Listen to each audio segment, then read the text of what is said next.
ಕನ್ನಡ ಸಾಹಿತ್ಯ ಸಮ್ಮೇಳನಕ್ಕೂ ಮಂಡ್ಯ ಜಿಲ್ಲೆಗೂ ಇರುವಂಥ ನಂಟೇನು? 100ಕ್ಕೆ 100ರಷ್ಟು ಕನ್ನಡ ಮಾತಾಡೋವಂಥ ಯಾವ್ದಾದ್ರು ಈ ರಾಜ್ಯದಲ್ಲಿ ಜಿಲ್ಲೆ ಇದ್ರೆ ಅದು ಮಂಡ್ಯ. 2024ರಲ್ಲಿ ನಮ್ಮ ಸಮ್ಮೇಳನ ಮಂಡ್ಯದಲ್ಲೇ ಮಾಡಬೇಕು ಅಂದಾಗ ನಮ್ಮಲ್ಲಿ ನಾನು ನೋಡ್ತಾ ಇದ್ದೀನಿ, ನಾವು ಯಾವುದನ್ನು ಎಲ್ಲರೂ ಒಟ್ಟಿಗೆ ಹೋಗುವಂಥದ್ದು ಚಾನ್ಸೇ ಇಲ್ಲ. ಕಾಂಟ್ರವರ್ಸಿ ಮತ್ತು ಫೈಟು, ಒಬ್ರಿಗೊಬ್ರು ಭಿನ್ನಾಭಿಪ್ರಾಯ ಮಂಡ್ಯದಲ್ಲೇ ಹೆಚ್ಚಿರೋದು. CMಗೆ ಹೇಳಿದೆ, ಸರ್ ಹಿಂಗೆಲ್ಲ ಆಲೋಚನೆ ಮಾಡ್ತಾಯಿದ್ವಿ, ಯಾಕೆ ಹೋಮ್ ಮಿನಿಸ್ಟ್ರು ಸ್ವಲ್ಪ ತಲೆ ಆಡಿಸ್ತಾ ಇದ್ದಾರೆ ಅಂತ. ಬಿಡ್ರಿ ಚಲುವರಾಯಸ್ವಾಮಿ ಕೇಳೋರೆ, ನೀವು ಯಾಕೆ ಮಾಡಬಾರ್ದು ಅಂತ ಏನು ಕಾನೂನು ಇದೆಯಾ, ಮಾಡ್ರಿ ಅಂತ ಅಂದ್ಬಿಟ್ರು. ಅವರು ಸುಸ್ತಾಗೋದ್ರು, ಇದೇನಪ್ಪ CM ಹಿಂಗೆ ಒಂದೇ ಲೈನಲ್ಲಿ ಹೇಳ್ಬಿಟ್ರಲ್ಲ ಅಂತ. ಕೊನೆಗೆ ಅದನ್ನು ಸಹ ನೆನೆ ಅವರು ಅದಕ್ಕೆ ಕ್ಲಿಯರೆನ್ಸ್ ಕೊಟ್ಟಿದ್ದಾರೆ. ಎಲ್ಲರಿಗೂ ನಮಸ್ಕಾರ. ನಾನು ನಿಮ್ಮ ಪ್ರೀತಿಯ ಧರ್ಮಿ ಮನ್ಮಹಾರಾಜ ದೈವಾಂಶ ಸಂಭೂತ ರಾಜರ್ಷಿ ನಾಲ್ವಡಿ ಕೃಷ್ಣರಾಜ ಒಡೆಯರನ್ನ ಹೊಗಳೋದಕ್ಕೆ ನಂತರ 10,000 ಕಾರಣ ಅಂತ ಯಾವತ್ತೂ ಹೇಳ್ತಿರ್ತೀನಿ. ಇವತ್ತು ಇನ್ನೂ ಒಂದು ಕಾರಣ ಬಂದಿದೆ. ಏನಪ್ಪಾ ಅಂತಂದ್ರೆ, ನಮ್ಮ ಮಂಡ್ಯದಲ್ಲಿ ಕನ್ನಡ ಸಾಹಿತ್ಯ ಸಮ್ಮೇಳನ ನಡೀತಾ ಇದೆ. ಮಂಡ್ಯದಲ್ಲಿ 3ನೇ ಸಲ ನಡೀತಿರ್ತಕ್ಕಂಥ ಕನ್ನಡ ಸಾಹಿತ್ಯ ಸಮ್ಮೇಳನ ಇದು ಮಂಡ್ಯದಲ್ಲೇ ನಡೀತಾ ಇದೆ. ಬಹಳ ಯಾಕೆಂತಂದ್ರೆ ನಾಲ್ವಡಿ ಕೃಷ್ಣರಾಜ ಒಡೆಯರ ಆಶೀರ್ವಾದದಿಂದನೇ ಮಂಡ್ಯ ಜಿಲ್ಲೆ ಜನಕ ಆಗಿದ್ದು, ಮಂಡ್ಯ ಜಿಲ್ಲೆಯ ಉದಯ ಆಗಿದ್ದು ನಾಲ್ವಡಿ ಕೃಷ್ಣರಾಜ ಒಡೆಯರ ಕಾಲದಲ್ಲೇ. ಅಂಥ ಜಿಲ್ಲೆನಲ್ಲಿ ಇವತ್ತು ಕನ್ನಡ ಸಾಹಿತ್ಯ ಸಮ್ಮೇಳನ ನಡೀತಾ ಇದೆ. ಕನ್ನಡ ಸಾಹಿತ್ಯ ಸಮ್ಮೇಳನ ನಮ್ಮ ಎಲ್ಲ ಕನ್ನಡಿಗರ ಎಲ್ಲರ ಹೆಮ್ಮೆಯ ಹಬ್ಬ. ನಮಗೆ ವರ್ಷಕ್ಕೊಂದ್ಸಲಿ ನಮ್ಮ ಮನೆ ದೇವರ ಹಬ್ಬ ಬರುತ್ತಲ್ಲ, ಆ ಥರ ಇದು ನಮ್ಮೆಲ್ಲರ ಹಬ್ಬ, ಪ್ರತಿ ಕನ್ನಡಿಗರ ಹಬ್ಬ ಇದು. ಚಾಮರಾಜನಗರದಿಂದ ಬೀದರ್ವರೆಗೂ ಪ್ರತಿ ಕನ್ನಡಿಗರ ಹಬ್ಬ ಇದು. ಪ್ರತಿ ಕನ್ನಡಿಗರು ಮನೆಗಳಲ್ಲಿ ಪ್ರತಿಯೊಬ್ಬರು ನಾವು ಇದನ್ನ ಸೆಲೆಬ್ರೇಟ್ ಮಾಡಬೇಕಾದಂಥ, ಇದನ್ನ ಸಂಭ್ರಮದಿಂದ ಆಚರಣೆ ಮಾಡಬೇಕಾದಂಥ ಸಮ್ಮೇಳನ, ನಾವೆಲ್ಲರೂ ಭಾಗವಹಿಸಬೇಕಾದಂಥ ಸಮ್ಮೇಳನ. ನೋಡಿ, ಒಂದು ಮದುವೆ ಮಾಡಬೇಕಾದ್ರೆ ಹೆಣ್ಣಿನ ತಂದೆಗೆ ಎಷ್ಟು ಸಂಭ್ರಮ ಇರುತ್ತೋ ಅಷ್ಟೇ ಒತ್ತಡ ಇರುತ್ತೆ, ಒಳಗಡೆ ಅಷ್ಟೇ ತಳಮಳ ಇರುತ್ತೆ, ಎಲ್ಲವನ್ನ ಸಹಿಸ್ಕೊಂಡು ಹೋಗ್ಬೇಕಾದಂಥ ಜವಾಬ್ದಾರಿ ಇರುತ್ತೆ, ಪ್ರತಿಯೊಬ್ಬರನ್ನು ಮಾತಾಡಿಸ್ಬೇಕಾದಂಥ ಒಂದು ಆದ್ಯತೆ ಇರುತ್ತೆ. ಎಲ್ಲೂ ಒಂಚೂರು ಆ ಕಡೆ ಈ ಕಡೆ ಹೆಚ್ಚು ಕಡಿಮೆ ಆಗ್ಬಾರ್ದಪ್ಪ. ಊಟ ಉಪಚಾರ, ಬಂದವ್ರು ಹೋಗೋರನ್ನ ಮಾತಾಡ್ಸೋದು, ಲಕ್ಷಾಂತರ ಜನ ಬರ್ತಾರೆ, ಅವ್ರನ್ನೆಲ್ಲ ಮಾತಾಡ್ಸೋವಂಥ ಒಂದು ಉಸ್ತುವಾರಿ ಇರುತ್ತಲ್ಲ, ಅಂಥ ಉಸ್ತುವಾರಿಯನ್ನು ಹೊತ್ಕೊಂಡಿರ್ತಕ್ಕಂಥ ನಮ್ಮೆಲ್ಲರ ನೆಚ್ಚಿನ ಸಚಿವರಾದಂಥ ಚಲುವರಾಯಸ್ವಾಮಿ ಅವರು ಇದನ್ನು ಉಸ್ತುವಾರಿ ಹೊತ್ಕೊಂಡಿದ್ದಾರೆ. ಇಂಥ ಉಸ್ತುವಾರಿಗಳನ್ನು ಅವರು 10 ಹಲವು ಮಾಡಿ ಅವರು ಈಗಾಗಲೇ ಅನುಭವಿಗಳಾಗಿದ್ದಾರೆ. ಆದರೂ ಈ ಸಾಹಿತ್ಯ ಸಮ್ಮೇಳನ ಅಂತ ಒಂದು ಇದೆಯಲ್ಲ, ಕನ್ನಡ ಸಾಹಿತ್ಯ ಸಮ್ಮೇಳನ, ಇಡೀ ಪ್ರಪಂಚದ ಎಲ್ಲ ಕಡೆ ಇರುವಂಥ ಕನ್ನಡಿಗರು ತಾವು ಕಣ್ಣಲ್ಲಿ ಕಂಡಿಟ್ಟು ನೋಡ್ತಾ ಇರ್ತಾರೆ. ಮಂಡಿಗೆ ಬರೋರು ಒಂದಷ್ಟು ಜನ ಅದೃಷ್ಟವಂತರಾದ್ರೆ, ಮಿಕ್ಕಿದವರು ತಾವು ಇರೋವಂಥ ದೇಶಗಳಲ್ಲಿ ಕೂತು ನೋಡ್ತಾ ಇರ್ತಾರೆ ರೀ. UK, USA ಇರ್ಬೋದು, ಆಫ್ರಿಕಾ ಇರ್ಬೋದು, ಕೆನಡಾ ಇರ್ಬೋದು, ಎಲ್ಲ ಕಡೆಯಿಂದ ಕೂತು ಕನ್ನಡ ಸಮ್ಮೇಳನವನ್ನ ಕಣ್ತುಂಬ್ಕೊಳ್ತಾ ಇದ್ದಾರೆ. ಎಲ್ಲೂ ಒಂಚೂರು ಅಪಸಭೆ ಆಗ್ಬಾರ್ದಲ್ವ, ಅಂಥ ಒಂದು ಗುರುತರ ಜವಾಬ್ದಾರಿಯನ್ನು ಹೊತ್ಕೊಂಡು ಕೆಲಸ ಮಾಡ್ತಿರ್ತಕ್ಕಂಥ ಚಲುವರಾಯಸ್ವಾಮಿ ಅವರನ್ನ ಇವತ್ತು ಅವರ ಅಷ್ಟೇ ಒತ್ತಡದ ನಡುವೆ ನಾನೊಂದಿಷ್ಟು ಪ್ರಶ್ನೆ ಎತ್ಕೊಂಡ್ ಬಂದಿದ್ದೀನಿ. ಕನ್ನಡ ಸಾಹಿತ್ಯ ಸಮ್ಮೇಳನದ ಬಗ್ಗೆ, ಕನ್ನಡದ ಬಗ್ಗೆ, ರಾಜಶ್ರೀ ನಾಲ್ವಡಿ ಕೃಷ್ಣರಾಜ ಒಡೆಯರ ಬಗ್ಗೆ, ಮಂಡ್ಯ ಜಿಲ್ಲೆ ಇತಿಹಾಸದ ಬಗ್ಗೆ, ನಾವೆಲ್ಲ ಕನ್ನಡಿಗರಾಗಿ ಇವತ್ತಿನ ಈ ದುರಿತ ಕಾಲದಲ್ಲಿ ಏನು ಮಾಡಬೇಕು, ಕನ್ನಡವನ್ನು ಬೆಳೆಸಬೇಕು, ಇನ್ನಷ್ಟು ವಿಶಾಲವಾಗಿ ಕನ್ನಡವನ್ನು ತಗೊಂಡೋಗ್ಬೇಕು ಅನ್ನೋಂಥ ಹೊತ್ತಿನಲ್ಲಿ ನಾವು ಏನು ಮಾಡಬೇಕು ಅಂತ ಸರ್ನ ಕೇಳೋಣ. ಈಗ ಬನ್ನಿ ಅವರನ್ನು ಮಾತಾಡ್ಸೋಣ. ಯಾಕಂದ್ರೆ ಈ ಒತ್ತಡದಲ್ಲಿ ಅವ್ರ ಮೇಲಿರ್ತಕ್ಕಂಥ ಜವಾಬ್ದಾರಿಯಲ್ಲಿ ಅವ್ರ ಮನಸ್ಸೊಳಗು ಏನೋ ನಡೀತಿರ್ತಾಳೆ, ಇದೆಲ್ಲ ಚೆನ್ನಾಗಾಗಬೇಕು, ತುಂಬ ಸಂಭ್ರಮ ಪಡಬೇಕು, ಎಲ್ಲರೂ ಬಹುಕಾಲ ಈ ಸಮ್ಮೇಳನವನ್ನು, ಮಂಡ್ಯ ಜಿಲ್ಲೆ ಸಮ್ಮೇಳನವನ್ನು ಬಹುಕಾಲ ನೆನೆಸ್ಕೊಳ್ಬೇಕು, ಯಾರ ಬಾಯಲ್ಲೂ ಒಂದು ಅಪಸ್ವರ ಬರಬಾರ್ದು ಅನ್ನೋಂಥ ಒಂದು ಒತ್ತಡ ಸರ್ ತಲೆ ಮೇಲಿರುತ್ತೆ. ಆದರೂ ಅದನ್ನು ಅಷ್ಟೇ ಗುರುತರವಾಗಿ ಆ ಜವಾಬ್ದಾರಿಯನ್ನು ಹೊತ್ಕೊಂಡು ನಡೀತಾ ಇದ್ದಾರೆ.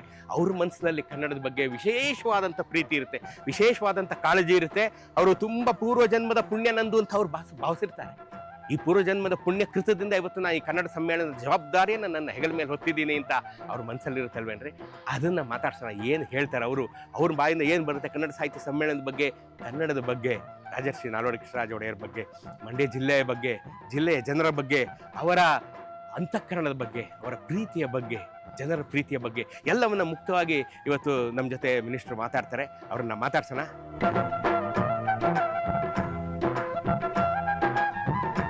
ನಮಸ್ಕಾರ ಸ್ನೇಹಿತರೆ. ಈಗ ನನ್ನ ಜೊತೆಗೆ ಕರ್ನಾಟಕ ಸರ್ಕಾರದ ಕೃಷಿ ಸಚಿವರು ಮತ್ತು ಮಂಡ್ಯ ಜಿಲ್ಲಾ ಉಸ್ತುವಾರಿ ಸಚಿವರು ಆದಂಥ ಸನ್ಮಾನ್ಯ ಚಲುವರಾಯಸ್ವಾಮಿ ಅವರು ಇದ್ದಾರೆ. ಸರ್ ನಮಸ್ಕಾರ. ಕನ್ನಡ ಸಾಹಿತ್ಯ ಸಮ್ಮೇಳನದ ಬಗ್ಗೆ ಸಚಿವರ ಬಾಯಲ್ಲಿ ಅವರ ಅನುಭವಗಳನ್ನು, ಅವರ ಆಸಕ್ತಿಗಳನ್ನು ಕೇಳೋಣ. ಸರ್ ನಮಸ್ಕಾರ. ಕನ್ನಡ ಸಾಹಿತ್ಯ ಸಮ್ಮೇಳನ ಅಂದ ತಕ್ಷಣ ತಮಗೇನು ಜ್ಞಾಪಕ ಬರುತ್ತೆ? ಸರ್, ಇದು ಬಹುಶಃ ನಮ್ಮ ದೇಶದಲ್ಲಿ, ನಮ್ಮ ರಾಜ್ಯದಲ್ಲಿ ಕನ್ನಡ ಅಂದರೆ ಒಂದು ರೀತಿ ನಮ್ಮೆಲ್ರಿಗೂ ಸಂಚಲನ ಮೂಡುತ್ತೆ. ಸಾಹಿತ್ಯ ಪರಿಷತ್ತು ಅದು ಒಂದು ರೀತಿ ಕನ್ನಡದಕ್ಕೆ ಹೆಚ್ಚು ಶಕ್ತಿ ಕೊಟ್ಟಂಥದ್ದೇ ಕನ್ನಡ ಪರಿಷತ್ತು. ನಮ್ಮ ನಾಲ್ವಡಿ ಕೃಷ್ಣರಾಜ ಒಡೆಯರು 1915ರಲ್ಲೇ ಪರಿಷತ್ತನ್ನು ಪ್ರಾರಂಭ ಮಾಡ್ತಾರೆ. ಅದಕ್ಕೆ ಒಂದು ಇತಿಹಾಸ ಇದೆ, ಅದನ್ನು ಭಾಳ ತಿಳ್ಕೋಬೇಕಾಗತ್ತೆ. ನಾವು ಅಷ್ಟು ಸುಲಭವಾಗಿ ನಾವು ಮಾತನಾಡ್ತಕ್ಕಂಥದ್ದಲ್ಲ, ಅದ್ರ ಬಗ್ಗೆ ಭಾಳ ಓದಬೇಕಾಗತ್ತೆ, ಅದ್ರ ಬಗ್ಗೆ ತಿಳ್ಕೋಬೇಕಾಗತ್ತೆ, ಅದನ್ನು ನಾವು ನೋಡಿ ಅನುಭವಿಸ್ಬೇಕಾಗತ್ತೆ. ನಮ್ಮ ಚಾಮರಾಜಪೇಟೆನಲ್ಲಿ ಒಂದು ಭವನ ಇದೆ, ಸಾಹಿತ್ಯ ಪರಿಷತ್ತಿನ ಭವನ ಇದೆ. ನಾನು ಸಹ ಒಂದು 2-3 ಬಾರಿ ಹೋಗಿದ್ದೀನಿ. ಸೊ ಅಲ್ಲಿ ಹೋದ್ರೆ ಒಂದು ರೀತಿ ನಮ್ಮ ಮನಸ್ಸಿಗೆ ಪರಿಣಾಮ ಬೇರೆ ಥರ ಬೀರುತ್ತೆ. ಸೊ 1915ರಲ್ಲಿ ಚಾಮರಾಜಪೇಟೆನಲ್ಲಿ ಸಾಹಿತ್ಯ ಪರಿಷತ್ತಿನ ಪ್ರಾರಂಭ ಮಾಡ್ತಾರೆ. ಈಗ ಒಂದು ಒಳ್ಳೆಯ ಭವನವನ್ನು ಆಗಿದೆ. ಸಾಧ್ಯವಾದರೆ ಈ ರಾಜ್ಯದ ಕನ್ನಡದ ಅಭಿಮಾನಿಗಳೆಲ್ಲರೂ ಒಂದು ಬಾರಿ ಅಲ್ಲಿ ಹೋಗಬೇಕು ಅಂತ ನನಗನ್ನಿಸ್ತದೆ. ಅಲ್ಲಿ ನೋಡಿದ್ರೆ ಎಲ್ಲ ಥರದ ಹಿರಿಯ ಸಾಹಿತಿಗಳು, ಸೊ ಸಾಧಕರು ನಾವು ಕಾಣುತ್ತೆ. ನಮಗೆ ಗೊತ್ತಿಲ್ಲದೆ ಇರೋರು, ಗೊತ್ತಿರೋರು ಎಲ್ಲರೂ, ನಮ್ಗೆ ಯಾರೋ 4 ಜನ ಗೊತ್ತಿರುತ್ತೆ, ಉಳಿದಂತೆಲ್ಲ ನೋಡೋಕ್ಕೆ ಅವಕಾಶ ಆಗುತ್ತೆ. ಒಂದು ಅದಾದಮೇಲೆ ನಾವು ಮೊದಲನೇ ಅಧ್ಯಕ್ಷರಾಗಿ HV ನಂಜುಂಡಯ್ಯನವ್ರನ್ನ ಪರಿಷತ್ತಿನ ಅಧ್ಯಕ್ಷರಾಗಿ ಆಯ್ಕೆ ಮಾಡ್ತಾರೆ. ಸೊ ಅವರು ಭಾಳ ಸಾಹಿತ್ಯ ಕ್ಷೇತ್ರದಲ್ಲಿ ತುಂಬ ತಿಳ್ಕೊಂಡಿರ್ತಕ್ಕಂಥವ್ರು. ಸೊ ಅದಾದ ನಂತರ ಭಾಳ ವರ್ಷದ ನಂತರ ಈ ಸಮ್ಮೇಳನ ಸ್ಟಾರ್ಟ್ ಆಗುತ್ತೆ. ಇದು ಮಂಡ್ಯದಲ್ಲಿ ನಮ್ಗೆ ಇವತ್ತು 87ನೇ ಸಮ್ಮೇಳನ, 87 ವರ್ಷದ ಹಿಂದೆ ಸಮ್ಮೇಳನ ಪ್ರಾರಂಭ ಆಗುತ್ತೆ. ಸೊ ನಾವಿವತ್ತು ಮಂಡ್ಯದಲ್ಲಿ ಬಂದಿದೆ ಅಂದರೆ ಇದು ಒಂದು ರೌಂಡ್ 31 ಜಿಲ್ಲೆನಲ್ಲೂ ಬರುತ್ತೆ. ಮತ್ತೆ ಆಮೇಲೆ ಮತ್ತೊಂದು ಸಾರಿ ಹೀಗೆ ನೋಡಿ ನಮಗೆ ಕಾಕತಾಳ್ಯ 3ನೇ ಬಾರಿ ಥರ್ಡ್ ಟೈಮ್ ನಮ್ಗೆ ಸಿಕ್ಕಿರೋದು ಮಂಡ್ಯ 1974ರಲ್ಲಿ ಸಾಹಿತ್ಯ ಸಮ್ಮೇಳನ ಆಗುತ್ತೆ, ಅಖಿಲ ಭಾರತ ಸಾಹಿತ್ಯ ಸಮ್ಮೇಳನ ಆಗುತ್ತೆ. ಹಾಗೆ 2ನೇ ಬಾರಿ 1994ರಲ್ಲಿ ಆಗುತ್ತೆ. 94ರಲ್ಲಿ ನಾನು ಒಂದು ರೀತಿ ಅದೇನೋ ಕನಸ ಅನ್ನೋ ರೀತಿಯಲ್ಲಿ ಕಾಣುತ್ತೆ ನನಗೆ. ಅವಾಗ ನಾನು ಜಿಲ್ಲಾ ಪಂಚಾಯತಿ ಮೆಂಬರ್ ಆಗಿ ಜಸ್ಟ್ ಪೊಲಿಟಿಕಲ್ಗೆ ಫಸ್ಟ್ ಟೈಮ್ ನಾನು ಎಂಟ್ರಿ ಆಗಿದ್ದೆ. ನಾವೆಲ್ಲ ಪೊಲಿಟಿಕಲಿ 90ರಲ್ಲಿ ಸುಮ್ಮನೆ ಓಡಾಡ್ಕೊಂಡಿದ್ದು. 94ರ ಚುನಾವಣೆಯಲ್ಲಿ ನಾವು ಸಕ್ರಿಯವಾಗಿ ತೊಡಗಿಸ್ಕೊಂಡು 94ರಲ್ಲೇ ಜಿಲ್ಲಾ ಪಂಚಾಯತ್ ಚುನಾವಣೆ ಬಂತು. ಅವಾಗ ನಮ್ಮ ಜನತಾದಳದ ಸರ್ಕಾರ ಇತ್ತು. ಹಿಂದೆ ನಾನು ಜನತಾದಳದಲ್ಲಿದ್ದೆ, ಇವತ್ತು ನಾನು ಕಾಂಗ್ರೆಸ್ಸಲ್ಲಿದ್ದೀನಿ. ಸೊ ಆ ಜನತಾದಳದಲ್ಲಿ ಇದ್ದಾಗ ನಾನು ZP ಮೆಂಬರ್ ಇದ್ದೆ. ಅವತ್ತು ಸೊ ಮಾದೇಗೌಡರು, SM ಕೃಷ್ಣವರು ಇವರೆಲ್ಲ ನೇತೃತ್ವದಲ್ಲಿ ಒಂದು ಸಾಹಿತ್ಯ ಸಮ್ಮೇಳನ ಆಗುತ್ತೆ 94ರಲ್ಲಿ. ಸರ್ವಂ ಕ್ರೀಡಾಂಗಣ, ನಮ್ಮ ಕ್ರೀಡಾಂಗಣದ ಮೈದಾನದಲ್ಲಿ ಭಾಳ ಯಶಸ್ವಿಯಾಗಿ ಮಾಡ್ತಾರೆ. ಅವತ್ತಿನ ಕಾಲಕ್ಕೆ ಅದು ದೊಡ್ಡ ಕಾರ್ಯಕ್ರಮನೇ. ಇವತ್ತು ಅದಾದ 30 ವರ್ಷಕ್ಕೆ ಮತ್ತೆಗೇನು 2024ಕ್ಕೆ ಈಗ ನಾನು ಉಸ್ತುವಾರಿ ಸಚಿವನಾಗಿ, ಕೃಷಿ ಸಚಿವನಾಗಿರುವಂಥ ಈ ಒಂದು ಸಂದರ್ಭದಲ್ಲಿ ಸಾಹಿತ್ಯ ಸಮ್ಮೇಳನ ಸಿಕ್ಕಿರ್ತಕ್ಕಂಥದ್ದು ನನಗೆ ಒಂದು ರೀತಿ ಸಂತೋಷ, ಒಂದು ಹೆಮ್ಮೆ. ಬಹುಶಃ ಅವತ್ತಿಗೂ ಇವತ್ತಿಗೂ ನಾವು ನೋಡಿದಾಗ ಇವತ್ತು ಭಾಳ ಸಾಹಿತ್ಯ ಕ್ಷೇತ್ರದಲ್ಲಿ ನಮ್ಮ ರಾಜ್ಯದ ದಾಪುಗಾಲು ಈ ನಮ್ಮ ಕುವೆಂಪು ದೇಶದ ಆದ್ಯಂತ, ಪ್ರಪಂಚಾದ್ಯಂತ ಅವರು ಹೆಸರನ್ನ ಗಳಿಸಿದಂಥವರು. ಹಾಗಾಗಿ ಅವ್ರ ಜೊತೆಲಿ ಸಾವಿರಾರು ಜನ ಸಾಹಿತಿಗಳು ಆಗಿದ್ದಾರೆ. ಅದರಲ್ಲೂ ನಮ್ಮ ಮಂಡ್ಯದಲ್ಲೇ BM ಶ್ರೀ ಮತ್ತು ಜನಪದನಲ್ಲಿ G ಶಂಪ ಅವರು ಮತ್ತು ನಮ್ಮ ಅಚಲ್ ನಾಗೇಗೌಡರು, ಭಯಂಕರವಾಗಿ ಒಂದು 100 ಜನ ಮೇಲೆ ನಮ್ಮ ಮಂಡ್ಯದಲ್ಲಿ ಸಾಹಿತಿಗಳಿದ್ದಾರೆ. ಸೊ ಹಾಗಾಗಿ ಇವತ್ತು ನಮಗೊಂದು ಅವಕಾಶ ಸಿಕ್ಕಿದೆ. ನಾವು ಅದನ್ನು ಭಾಳ ಯಶಸ್ವಿಯಾಗಿ ಮಾಡಬೇಕು ಅಂತೇಳಿ ನಮ್ಮ ಮುಖ್ಯಮಂತ್ರಿಗಳಂತ ಸಿದ್ದರಾಮಯ್ಯನವರು, ಉಪಮುಖ್ಯಮಂತ್ರಿಗಳಂತ DK ಶಿವಕುಮಾರ್ ಅವರು ಸಂಪೂರ್ಣವಾಗಿ ನಾವು ಏನು ಹೇಳಿದ್ರೂ ಅದನ್ನು ಮಾಡಿ ಅನ್ನೋ ಒಂದು ಪ್ರೋತ್ಸಾಹನ ಕೊಡ್ತಾ ಇದ್ದಾರೆ. ಹಾಗೆ ಸಾಹಿತ್ಯ ಪರಿಷತ್ತಿನ ಅಧ್ಯಕ್ಷರು ಡಾಕ್ಟ್ರು ನಾಡೋಜ್ ಜೋಶಿಯವರು ಅಧ್ಯಕ್ಷರಿದ್ದಾರೆ. ಅವ್ರು ನನಗೆ 30 ವರ್ಷದಿಂದನೂ ಪರಿಚಯ ಇರ್ತಕ್ಕಂಥದ್ದು. ಹಾಗಾಗಿ ಅವರ ಹೊಂದಾಣಿಕೆ ವಿಶೇಷವಾಗಿ ಯಾವುದೇ ಥರದ ವ್ಯತ್ಯಾಸ ಇಲ್ಲದಲೇ ಈ ಸಮಾರಂಭವನ್ನು ಯಶಸ್ವಿ ಮಾಡಲಿಕ್ಕೆ ಅನುಕೂಲ ಆಗ್ತಾ ಇದೆ. ಅದೇ ರೀತಿ ನಮ್ಮ ಜಿಲ್ಲಾಧಿಕಾರಿಗಳು ತುಂಬ ಆ್ಯಕ್ಟಿವ್ ಆಗಿದ್ದಾರೆ, ಏನು ಜವಾಬ್ದಾರಿ ಕೊಟ್ಟರು ಮಾಡೋವಂಥವ್ರು. ಹಾಗೆ ನಮ್ಮೆಲ್ಲ ಶಾಸಕರು ಮತ್ತು ಮಾಜಿ ಶಾಸಕರುಗಳು ನಾವು ಪಕ್ಷಾತೀತವಾಗಿ ಅಲ್ಲಿ ಹೆಚ್ಚು BJP, ಜನತಾದಳ, ಕಾಂಗ್ರೆಸ್ 3 ಇದ್ರೂ ಜನತಾದಳ, ಕಾಂಗ್ರೆಸ್ ಹೆಚ್ಚಿದೆ, BJPನೂ ಇದೆ. ಹಾಗಾಗಿ ಎಲ್ಲರೂ ಒಟ್ಟಿಗೆ ಸೇರಿ ಅಲ್ಲಿಯ ಸಾಹಿತ್ಯ ಪರಿಷತ್ತು, ಜಿಲ್ಲಾ ಮಟ್ಟದ ಸಾಹಿತ್ಯ ಪರಿಷತ್ತು, ಅಲ್ಲಿ ನಮ್ಮ ಹಿರಿಯ ಸಾಹಿತಿಗಳಿದ್ದಾರೆ.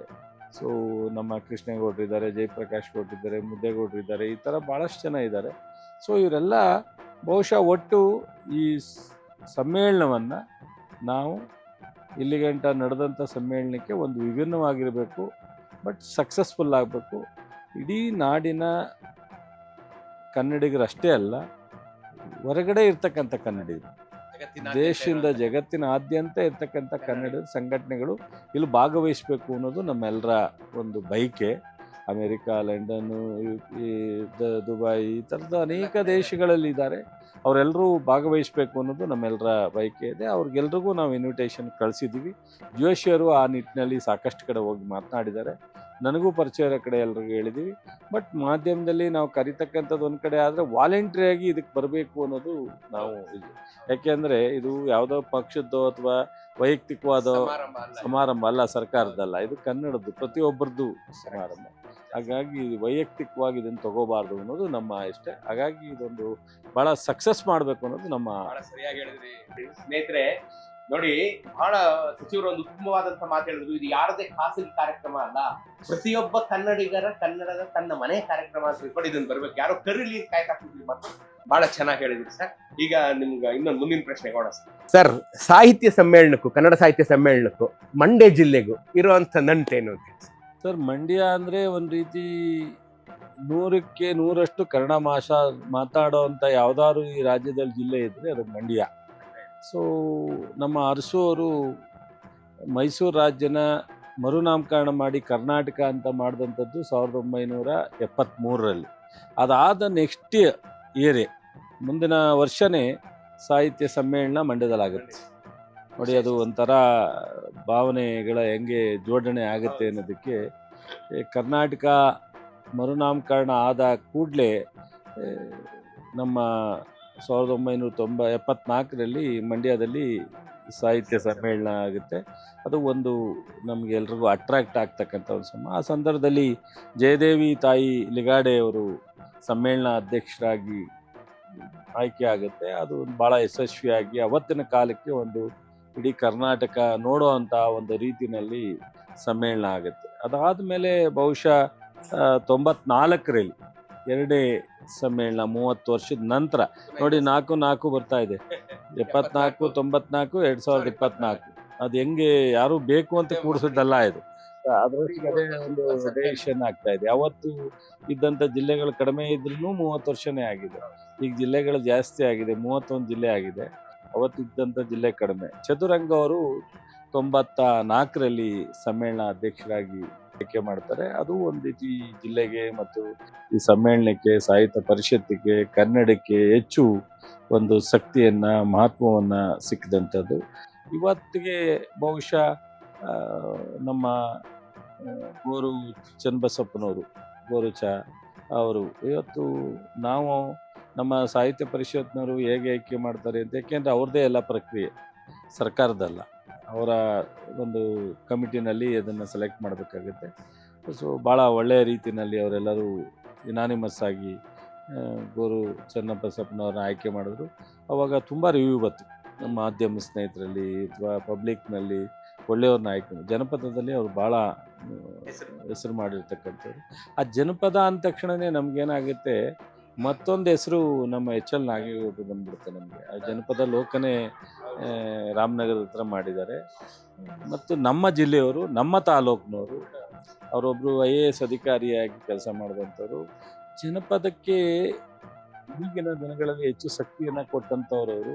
ನಮ್ಮ ಸ್ವಾಮೀಜಿಯವರು, ಬಾಲಗಂಗಾಧರ ಸ್ವಾಮೀಜಿಯವರ ಹೆಸರು ಬಂದ್ಬಿಡುತ್ತೆ ನನಗೆ ಆ ಜನಪದ ಅಂದ ತಕ್ಷಣ. ಸೊ HL ನಾಗೇಗೌಡರು ಸ್ವಾಮೀಜಿಯವ್ರ ಜೊತೆ ಸೇರಿ ಒಂದು ಪ್ರತಿ ವರ್ಷ ಇಡೀ ರಾಜ್ಯದ ಮೂಲೆಯಿಂದ ಕಲಾವಿದರು ಬಂದು ಒಂದು ವಾರ ಚುಂಚನಗಿರಿನಲ್ಲಿದ್ದು ಆಡಿ ಅವ್ರ ಪ್ರಶಸ್ತಿ ತಗೊಂಡು ಹೋಗ್ತಾರೆ. ಅವರಿಗೆ ಬರೋವಂಥ ಖರ್ಚು, ಹೋಗುವಂಥ ಖರ್ಚು, ಅಲ್ಲಿ ವಾಸ್ತವ್ಯ, ಊಟ ಸ್ವಾಮೀಜಿಯವರು ಅವತ್ತಿಂದ ಮಾಡಿದ್ದಾರೆ. ಇವತ್ತಿರೋ ನಿರ್ಮಾಣ ಸ್ವಾಮೀಜಿಯವರು ಅದನ್ನು ಮುಂದುವರಿಸ್ತಾರೆ. HL ನಾಗೇಗೌಡರು ಅದಕ್ಕೆ ಮೂಲ ಕಾರಣ. ಸ್ವಾಮೀಜಿಯವರು ಅದಕ್ಕೆ ಎಲ್ಲ ಥರದ ಅವರ ಮಾತಿಗೆ ಬೆಲೆ ಕೊಟ್ಟು ಅದನ್ನು ಮಾಡೋದಕ್ಕೆ, ಮತ್ತು ಅವರು ಆಸಕ್ತಿ ಇದ್ದಿದ್ದರಿಂದ ಅವೆಲ್ಲ ಪ್ರಾರಂಭ ಆಯಿತು.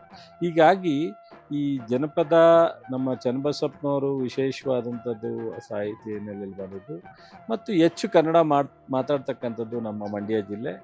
ಮತ್ತು ಕನ್ನಡ ಹಬ್ಬ ಅಂದರೆ, ಸಾಹಿತ್ಯ ಸಮ್ಮೇಳನ ಅಂದರೆ, ಸಾಹಿತ್ಯ ಪರಿಷತ್ತಿನ ಒಂದು ಹಿನ್ನೆಲೆ ಅಂದರೆ ಅದು ಮಂಡ್ಯಕ್ಕೆ ಏನೋ ಒಂದು ರೀತಿ ಖುಷಿ, ನಮಗೆ ಹೆಮ್ಮೆ. ಅದು ಗೊತ್ತಿಲ್ಲದೆಲ್ಲ ನಮಗೆ ಒಂಥರ ಚುರುಕುಗೊಳಿಸುತ್ತೆ. ನಾವು ಬೇರೆ ಸಮಾರಂಭಗಳನ್ನು ಮಾಡಿ ನೋಡ್ತೀವಿ, ಅದು ನಮಗೆ ಏನೋ ಒಂದು ರೀತಿ ಸಮಾರಂಭ ಆಗುತ್ತೆ, ಒಂದು ನಮ್ಮ ಮನೆ ಮಾಡ್ಬೋದು, ಸರ್ಕಾರದ ಮಾಡ್ಬೋದು, ಪಾರ್ಟಿದು ಮಾಡ್ಬೋದು. ಬಟ್ ಆದರೆ ಈ ಒಂದು 2024ರಲ್ಲಿ ನಮ್ಮ ಸಮ್ಮೇಳನ ಮಂಡ್ಯದಲ್ಲೇ ಮಾಡಬೇಕು ಅಂದಾಗ ನಮ್ಮಲ್ಲಿ ನಾನು ನೋಡ್ತಾ ಇದ್ದೀನಿ, ನಾವು ಯಾವುದನ್ನು ಎಲ್ಲರೂ ಒಟ್ಟಿಗೆ ಹೋಗುವಂಥದ್ದು ಚಾನ್ಸೇ ಇಲ್ಲ.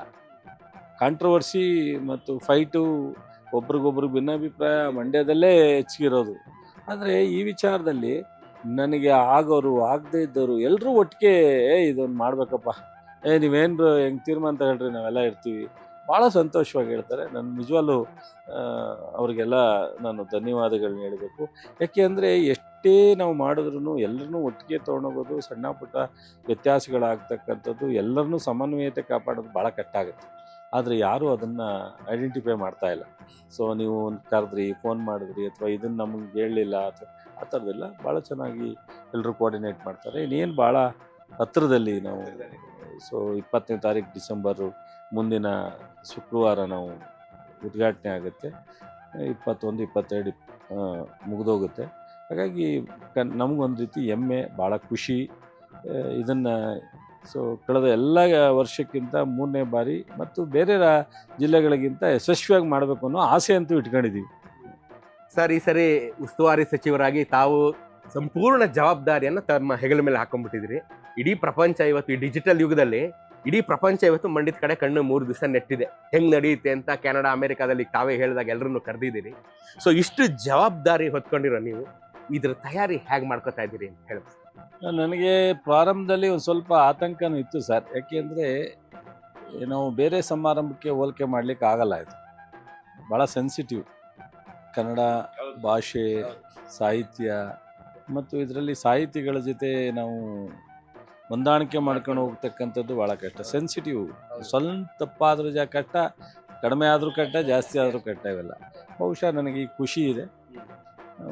ಎಲ್ಲರೂ ಮಂಡ್ಯದಲ್ಲಿರ್ತಕ್ಕಂಥ ಇವತ್ತಿನ ಸಾಹಿತಿಗಳಿರ್ಬೋದು, ರಾಜ್ಯದ ಅನೇಕ ಹಿರಿಯ ಸಾಹಿತಿಗಳಿರ್ಬೋದು, ಮತ್ತು ನಮ್ಮ ನರೇಳ್ಳಿ ಅಂತ ಹೇಳಿ ಒಬ್ಬರು ಹಿರಿಯರಿದ್ದಾರೆ, ಅವರು ಅನೇಕ ಸಾಧ್ಯ. ನಮ್ಮ ಕೃಷ್ಣೇಗೌಡರು ಅಂತ ಮೈಸೂರಲ್ಲಿದ್ದಾರೆ, ಅವರು ಅನೇಕ ಸಾಧ್ಯ. ಲತಾ ರಾಜಶೇಖರನ್ ಅಂತಿದ್ದಾರೆ. ಇವೆಲ್ಲ ಬಟ್ ಎಲ್ಲ ಒಂದಲ್ಲ ಒಂದು ಥರದಲ್ಲಿ ನಮಗೆ ಸಪೋರ್ಟ್ ಆಗಿ ನಿಂತಿದ್ದಾರೆ. ನಾವು ಒಂದು 28 ಕಮಿಟಿ ಮಾಡಿದ್ವಿ. ಶಾಸಕರು, ಮಾಜಿ ಶಾಸಕರುಗಳು, ವಿಧಾನ ಪರಿಷತ್ತಿನ ಸದಸ್ಯರು, ಸಾಹಿತಿಗಳು, ಅಧಿಕಾರಿಗಳು, ಸಂಘಟನಾಕಾರರು, ಇವರೆಲ್ಲರನ್ನೂ ಸೇರಿ 28 ಸಮಿತಿ ಮಾಡಿದ್ವಿ. ಒಂದು ಸ್ವಾಗತ ಸಮಿತಿ ಇದೆ. ಅದರಲ್ಲಿ ನಮ್ಮ ಸ್ವಾಮೀಜಿಯವರು ಅಧ್ಯಕ್ಷರಿದ್ದಾರೆ, ನಾನು ಅಧ್ಯಕ್ಷರಿರ್ತೀನಿ, ಗೌರವಾಧ್ಯಕ್ಷರು ಸ್ವಾಮೀಜಿಯವರಿದ್ದಾರೆ. ಸೊ ಮತ್ತು ಭಾಳ ಹೊಂದಾಣಿಕೆಯಿಂದ ನಮ್ಮ ಸಾಹಿತ್ಯ ಪರಿಷತ್ತಿನ ನಮ್ಮ ಅಧ್ಯಕ್ಷರಾದಂಥ ನಾಡೋಜ ಜೋಶಿಯವರಿದ್ದಾರೆ. ನಮ್ಮ ಜಿಲ್ಲಾಧಿಕಾರಿಗಳು, ಜಿಲ್ಲೆಯ ಮೀರಾ ಶಿವಲಿಂಗಯ್ಯನವರು ಜಿಲ್ಲೆಯಲ್ಲಿ ಅಧ್ಯಕ್ಷರು ಅಕಾಲಿಕ ಮರಣದಿಂದ ತೆರವಾದಂಥ ಜಾಗಕ್ಕೆ ಆಯ್ಕೆ ಆಗಿರಲಿಲ್ಲ. ಹಾಗಾಗಿ ಈ ಆ್ಯಕ್ಟಿಂಗ್ ಅಧ್ಯಕ್ಷರಂತ ಹೇಳಿ ಒಂದು ಎಲ್ಲರ ಅಭಿಪ್ರಾಯ ತಗೊಂಡು ಮಾಡಿದ್ದಾರೆ. ಸೊ ಅದು ನಂತರ ಅವರು ಪರ್ಮನೆಂಟ್ ಮಾಡತಕ್ಕಂಥದ್ದು ಅಂತ. ಮೀರಾ ಶಿವಲಿಂಗಯ್ಯನವರು ಹಿಂದೆ ಅಧ್ಯಕ್ಷರಾಗಿದ್ದವರು ಅವರು.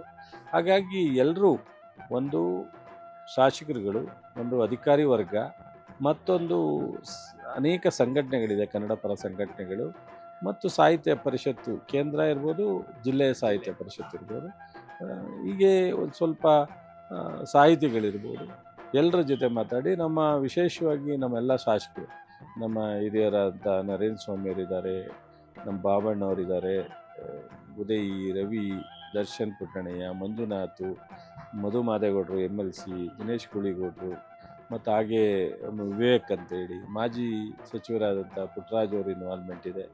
ಸೊ ಹಾಗೆ ರವೀಂದ್ರ ಶ್ರೀಕಂಠಯ್ಯ, ನಮ್ಮ ಅಂದಾನಿಯವರು ಭಾಳ, ಶ್ರೀಕಂಠೇಗೌಡ ಅಂತ XMLC.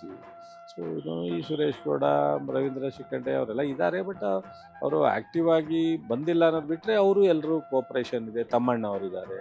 ಸೊ ಹೀಗೆ ಎಲ್ಲರೂ ಭಾಳ ಆಸಕ್ತಿಯಿಂದ ಮಾಡ್ತಾಯಿದ್ದೀವಿ. ಎಲ್ರಿಗೂ ವರ್ಕ್ ಅಲೊಕೇಶನ್ ಕೊಟ್ಟಿದ್ದೀವಿ. ಎಲ್ಲರೂ ಭಾಳ ಚೆನ್ನಾಗಿ ಯಾವ್ಯಾವುದು ಅವ್ರಿಗೆ ವಹಿಸಿದ್ದೋ ಅದನ್ನೆಲ್ಲ ಅವ್ರು ಮೀಟಿಂಗ್ ಮಾಡಿ, ಒಂದಲ್ಲ 2, 3 ಮೀಟಿಂಗ್ ಮಾಡಿ ನಮ್ಮ ಜೋಶಿಯರಿಗೆ, ನನಗೆ, ನಮ್ಮ ಜಿಲ್ಲಾಧಿಕಾರಿಗಳಿಗೆ ಬಂದು ಈ ಥರ ಎಲ್ಲ ಮಾಡಬೇಕು ಅಂತ ಮೆರವಣಿಗೆ ಸಮಿತಿ ಇರ್ಬೋದು, ಆಹಾರ ಸಮಿತಿ ಇರ್ಬೋದು, ವೇದಿಕೆ ಸಮಿತಿ ಇರ್ಬೋದು, ಮತ್ತು ಗೋಷ್ಠಿಗಳ ಸಂಸ್ಥೆ ಇರ್ಬೋದು, ಕಾರ್ಯಕ್ರಮಗಳು, ಈ ಥರ 28 ಸಪ್ರೇಟ್ ಸಮಿತಿಗಳನ್ನ ಮಾಡಿಬಿಟ್ವಿ. ಎಲ್ಲರೂ ಅವರವ್ರ ಜವಾಬ್ದಾರಿ ನಡೆಸಿದ್ದಾರೆ. ಈಗ ಬಹುಶಃ ನಾನು ನಿನ್ನೆ ಹೋಗಿದ್ದೆ, ತುಂಬ ಚೆನ್ನಾಗಿ ಏರಿಯಾ ಆಗಿದೆ. ಮೊದಲೆಲ್ಲ ಸರ್ವೆಂ ವಿಶ್ವೇಶ್ವರಯ್ಯ ಕ್ರೀಡಾಂಗಣದಲ್ಲಿ ಒಂದು 30-40 ಸಾವಿರ ಜನ 50,000 ಜನ ಸೇರ್ಬೋದು. ಬಟ್ ಸಮಾನಾಂತರ ವೇದಿಕೆ, ಊಟ, ಪಾರ್ಕಿಂಗು ಇವೆಲ್ಲ ಸಿಟಿ ಒಳಗಡೆ ಮಾಡೋಕ್ಕೆ ಭಾಳ ಜನ ಮೊದಲು ಪ್ರಾರಂಭ ಆಯಿತು ಸಿಟಿಲೇ ಮಾಡಬೇಕು ಅಂತ ಹೇಳಿ. ಹಾಗಾಗಿ ಸಿಟಿನಲ್ಲಿ ನಾವು ಕಂಜೆಸ್ಟೆಡ್ ಆಗುತ್ತೆ, ಭಾಳ ಕಷ್ಟ ಆಗುತ್ತೆ ಅಂತ ಹೇಳಿ ಭಾಳ ರಿಪೋರ್ಟ್ ಬಂತು. ಕೊನೆಗೆ ನಮ್ಮ ಸ್ಯಾಂಜೋ ಹಾಸ್ಪಿಟ್ಲ್ ಹಿಂಭಾಗ ಅಮರಾವತಿ ಹೋಟ್ಲ್ ಅಂತಿದ್ದೆ, ಅದ್ರ ಹಿಂಭಾಗ ಒಂದು 80ರಿಂದ 100-120 ಎಕರೆ ಜಾಗ ಇತ್ತು. ಅವರೆಲ್ಲ ರೈತರು ಮತ್ತು ಅಮರಾವತಿಯವರು ಚಂದ್ರಶೇಖರ್ ಎಲ್ಲ ಬಿಟ್ಟುಕೊಟ್ರು. ಹಾಗಾಗಿ ಅಲ್ಲಿನ ನಾವು ಪ್ರಾರಂಭ ಮಾಡಿದಾಗ ಈ ಪ್ಲೇಸು 10 ಸರಿನಾ 5 ಸರಿನಾ ಗೊಂದಲದಲ್ಲಿತ್ತು. ಈಗ ಭಾಳ ಅಲ್ಲಿ ನೋಡಿದಾಗ 100 ಎಕರೆ ಮೈದಾನದಲ್ಲಿ ಇದೊಂದು ಸಮ್ಮೇಳನ ನಡೆಯೋದು ಅಂದರೆ ಅದಕ್ಕೊಂದು ದೊಡ್ಡ ಇದಲ್ಲ. ಸೊ ಯಾವುದೋ ಒಂದು ಜಾಗದಲ್ಲಿ ಒಂದು ಟೆಂಟ್ ಹಾಕ್ಬಿಟ್ಟು ಮಾಡ್ಬಿಟ್ಟು ಓಡ್ ಬರೋದು ಅಂತಲ್ಲ, ಇನ್ನು 3 days ಊರೇ ನಿರ್ಮಾಣ ಮಾಡೋದು ತುಂಬ ಚೆನ್ನಾಗಾಗಿದೆ. ಸೊ ಬಹುಶಃ ಅಲ್ಲಿ ಈಗ ಮತ್ತೊಂದು ಬೇಡಿಕೆ ಬಂತು, ನೀವು ಮಂಡ್ಯದಿಂದ ಹೊರಗಡೆ ಮಾಡ್ತಾ ಇದ್ದೀರಾ, ನೀವು ಮಂಡ್ಯದಲ್ಲಿ ಹೇಗೆ ನೀವು ಕಲರ್ಫುಲ್ಲಾಗಿ ಇಡೋಕ್ಕೆ ಸಾಧ್ಯ, ಸಾಹಿತ್ಯ ಸಮ್ಮೇಳನ ಅನ್ನೋ ಒಂದು ಮೆರುಗು ಅಲ್ಲಿ ಬರಬೇಕಲ್ಲ. ಅದಕ್ಕೆ ಇವತ್ತು ಸರ್ಕಾರ, ಮಾನ್ಯ ಮುಖ್ಯಮಂತ್ರಿಗಳು, ಜಾರ್ಜು, ಚೆಸ್ಕಾಂ ಅಧ್ಯಕ್ಷರಂತ ರಮೇಶ್ ಬಾಬು ಬಡ್ಡಿಸಿದ್ದೇಗೌಡರು ದೊಡ್ಡ ಮನ್ಸು ಮಾಡಿ 3 ಜನನೂ ಲೈಟಿಂಗ್ ಅರೇಂಜ್ಮೆಂಟ್ ಮೈಸೂರು ದಸರಾಕ್ಕೆ ಏನು ಮಾಡಿದ್ರು ಅದೇ ರೀತಿ ಉಚಿತವಾಗಿ ಸರ್ಕಾರ ಫಸ್ಟ್ ಟೈಮ್ ಸಾಹಿತ್ಯ ಸಮ್ಮೇಳನಕ್ಕೆ ಉಚಿತವಾದಂಥ ಲೈಟಿಂಗ್ ವ್ಯವಸ್ಥೆನ ದಸರಾ ಬಿಟ್ಟರೆ ಈ ರೀತಿ ಎಲ್ಲೂ ಮಾಡಿಲ್ಲ. ಮಂಡ್ಯದಲ್ಲಿ ಮಾಡಲಿಕ್ಕೆ ಒಪ್ಕೊಂಡಿದ್ದಾರೆ. ಅದನ್ನು ಇವತ್ತಿಗೆಲ್ಲ ಕೆಲಸ ಪ್ರಾರಂಭ ಮಾಡಿದ್ದಾರೆ. ಅದೊಂದು ವಿಶೇಷವಾಗಿ ನಾನು ವಿಶೇಷವಾದ ಧನ್ಯವಾದಗಳನ್ನ ಮುಖ್ಯಮಂತ್ರಿಗಳಿಗೆ, ನಮ್ಮ ಜಾರ್ಜ್ ಸಾಹೇಬರಿಗೆ ಮತ್ತು ನಮ್ಮ ಚೆಸ್ಕಾಂ ಅಧ್ಯಕ್ಷರಿಗೆ ಕೊಡಬೇಕು. ಇದಕ್ಕೆ ಪ್ರೇರಣೆ ಕೊಟ್ಟರೆ ನಮ್ಮ ರವಿ ಮತ್ತು ದಿನೇಶ್ ಗೂಳಿಗೌಡ ಇಬ್ಬರೂ ಮಾಡಿಸ್ಲೇಬೇಕು, ನೀವು ಏನು ಮಾಡಿಸ್ತಾರೋ ಗೊತ್ತಿಲ್ಲ ನಮ್ಗೆ ಅಂತ ನನ್ನ ಮೇಲೆ ಒತ್ತಡ ತಂದರು. ನನಗೆ ಡೌಟ್ ಇತ್ತು, ಸಕ್ಸಸ್ ಆದವು. ಅದಾದಮೇಲೆ ಮತ್ತೊಂದು ನನಗೆ ಚಾಲೆಂಜಸ್ ಕೊಟ್ಬಿಟ್ರು ನಮ್ಮ ದಿನೇಶ್ ಗೂಳಿಗೌಡನ. ನಮ್ಮ ರವಿಕಾಂತೇಗೌಡ ಅಂತೇಳಿ IG ಇದ್ದಾರೆ, ಅವರು ನಾವು ದಸರಾದಲ್ಲಿ ಒಂದು ಬ್ಯಾಂಡನ್ನು ನುಡಿಸ್ತಾರೆ, ಪೊಲೀಸ್ ಬ್ಯಾಂಡ್. ಅದು ದಸರಾ ಪ್ಲೇಸ್ ಬಿಟ್ಟು ಹೊರಗಡೆ ಎಲ್ಲೂ ಇಲ್ಲಿವರೆಗೆ ನುಡ್ದಿಲ್ಲ, ಗೊತ್ತಲ್ಲ ನಿಮಗೆ? ಸೊ ಅದನ್ನ ನಮ್ಮ ಹುಡುಗರು ನೋಡೋಣ, ನೀವು ಏನಾರು ಮಾಡ್ಬೇಕಲ್ಲ, ಕಟ್ಟ ಕಡೆ ಯಾವತ್ತು ಮಾಡದೇ ಇರೋದನ್ನ ಮಾಡು ಅಂತ ನನಗೆ ಹೇಳಿದ್ರೆ ಹೆಂಗ್ರೆ, ನೀನು ನಾನು ಮಂತ್ರಿ ಇದ್ದೀನಿ ಅಂದರೆ CM ಏನು ಬೇಕಾದ್ರೂ ಒಪ್ಕೋಬೇಕು ಅಂತಲ್ಲ, ನೀವು ಹಂಗೆಲ್ಲ ಆಗಲ್ಲಪ್ಪ ಅದೇ. ನಾನು ಇಲ್ಲ ಸರ್, ನಿಮ್ಮ ಕೈಲಿ ಆಗುತ್ತೆ, ಆಗಲ್ಲ ಅಂತ ಯಾಕಂತೀರ, ನೋಡಿ ಮಾಡಬೇಕು ಸರ್. ನಾನು ಮೊನ್ನೆ ಹೋಮ್ ಮಿನಿಸ್ಟ್ರಿಗೆ ಕೇಳಿದೆ, ಏನು ಮಾಡಬೇಕು? ಎಲ್ಲೂ ಇಲ್ಲಪ್ಪ ಚಲುವರಾಯಸ್ವಾಮಿ, ಇದೇನು ನೀನು ಹಿಂಗೆ ಕೇಳ್ತಾ ಇದೆಯಾ, ನೀನು ಒಬ್ಬ ಸೀನಿಯರ್ ಮಿನಿಸ್ಟ್ರು, ಮೈಸೂರು ಬಿಟ್ಟು ನಾವು ಹೊರಗಡೆ ಎಲ್ಲೂ ಮಾಡೇ ಇಲ್ಲ ಅದು ಅಂತ. CM ಬಂದ್ಬಿಟ್ರೆ ಹಂಗೇನೆ CMಗೆ ಹೇಳಿದೆ, ಸರ್ ಹಿಂಗೆಲ್ಲ ಆಲೋಚನೆ ಮಾಡ್ತಾಯಿದ್ವಿ, ಯಾಕೆ ಹೋಮ್ ಮಿನಿಸ್ಟ್ರು ಸ್ವಲ್ಪ ತಲೆ ಆಡಿಸ್ತಾ ಇದ್ದಾರೆ ಅಂತ. ಬಿಡ್ರಿ ಚಲುವರಾಯಸ್ವಾಮಿ ಕೇಳೋರೆ, ನೀವು ಯಾಕೆ ಮಾಡಬಾರ್ದು ಅಂತ ಏನು ಕಾನೂನು ಇದೆಯಾ, ಮಾಡ್ರಿ ಅಂತ ಅಂದ್ಬಿಟ್ರು. ಅವರು ಸುಸ್ತಾಗೋದ್ರು, ಇದೇನಪ್ಪ CM ಹಿಂಗೆ ಒಂದೇ ಲೈನಲ್ಲಿ ಹೇಳ್ಬಿಟ್ರಲ್ಲ ಅಂತ. ಕೊನೆಗೆ ಅದನ್ನು ಸಹ ನೆನೆ ಅವರು ಅದಕ್ಕೆ ಕ್ಲಿಯರೆನ್ಸ್ ಕೊಟ್ಟಿದ್ದಾರೆ.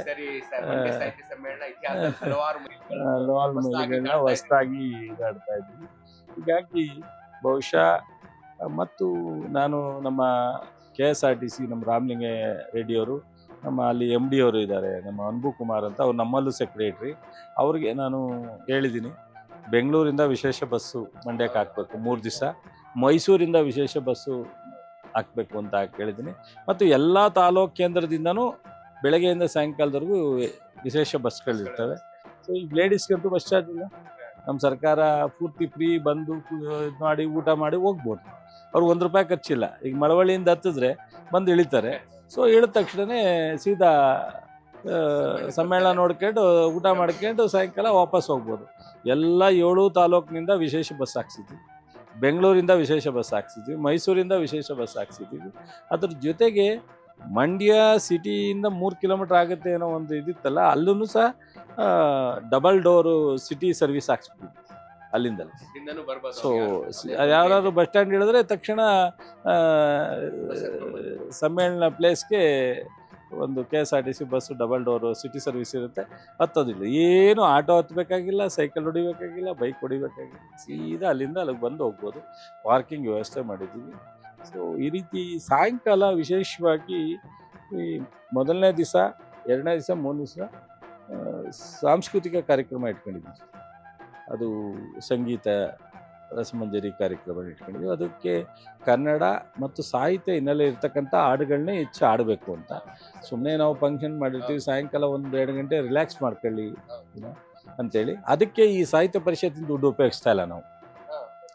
ಈ ಸರ್ಕಾರ ನಾವೇನು ಬಿಡುಗಡೆ ಮಾಡಿದ್ದೀವಿ ಆ ದುಡ್ಡನ್ನು ಇದಕ್ಕೆ ಉಪಯೋಗಿಸ್ತಾ ಇಲ್ಲ. ಯಾಕೆಂದರೆ ಇದು ಎಕ್ಸ್ಟ್ರಾ ನಾವು ಮಾಡ್ತಕ್ಕಂಥದ್ದು ಬೇರೆ ಎಲ್ಲೂ ಜಿಲ್ಲೆಯಲ್ಲಿ ಮಾಡಿಲ್ಲ.